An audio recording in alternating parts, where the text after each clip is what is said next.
I just wanted to go over some family memories. We're going to have the editor speakers come up, and they're probably way better than I'm going to be, but they're going to talk about radio. I want to talk about family.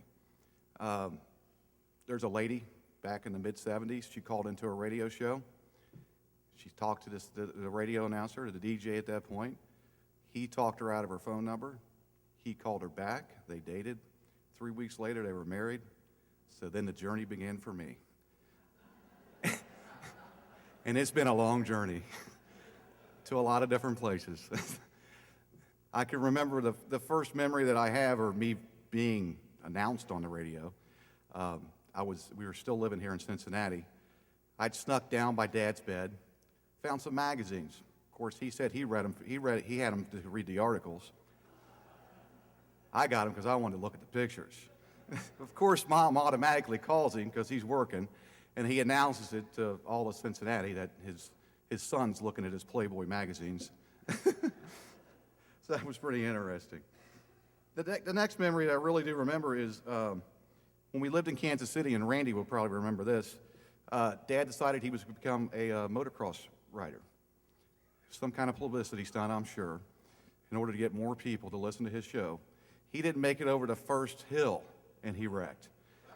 Of course, Mom picked him up, or got him, and jumped him in the car, racing him to the hospital. Randy grabs the 61 Country van. We're racing behind it. It overheats. It's smoking. We pull over. The fire trucks show up. It was just beyond belief. The next thing, Dad was an award cleaver. He wasn't the type of guy that was going to go, let's go out back and throw catch. Let's go shoot some hoops. It wasn't him, and we understood that. We still enjoyed him, and we still loved him. But one time he did try. The one time that he did try, he decided he was going to take me and my brother David hunting on Thanksgiving Day. Of course, we leave in the morning. We hop in the big green Thunderbird, which was just a great car. We hop in the big green Thunderbird. He gets it stuck. We got to get it unstuck. We get lost. We can't find out where we're going. We finally get there.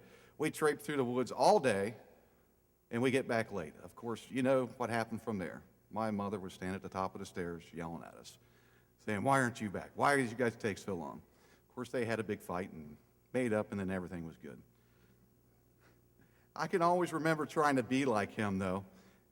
Anytime he would go to MC something, and I got to go with him. Kansas City, it was the hay ride over in Excelsior Springs. I'd get out my cowboy boots, my blue jeans, my belt, and I'd just get out there, and I'd look up on my stage, and I'd say, "Hey, that's my dad. That's my dad," because I was so proud that he was my dad. And to this day, I'm still proud that he's my dad. I love him. The biggest thing that I really, really, really do remember at this point, I wasn't the best kid. I got in a lot of trouble. And every time I got in trouble, I got sent to the studio with him, and I had to sit there all night while he did his show. Because Mom didn't want to deal with me, so I got sent away. But the biggest thing that I do remember is something that he's told me. I was probably in my mid-30s, so it's probably about 5, 6 years ago. That's true. But anyways, he took me aside, and he looked at me, and he said, we really thought you were the one that's going to end up in prison. So I kind of looked at him and said, "Oh, okay, that was a nice thing to say."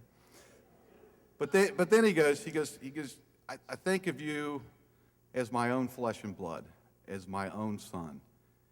And I just kind of took a step back, and he said, "I'm so proud of what you've made of yourself." And I said, "Thank you, Dad," and I say thank you again. Thanks for everybody coming.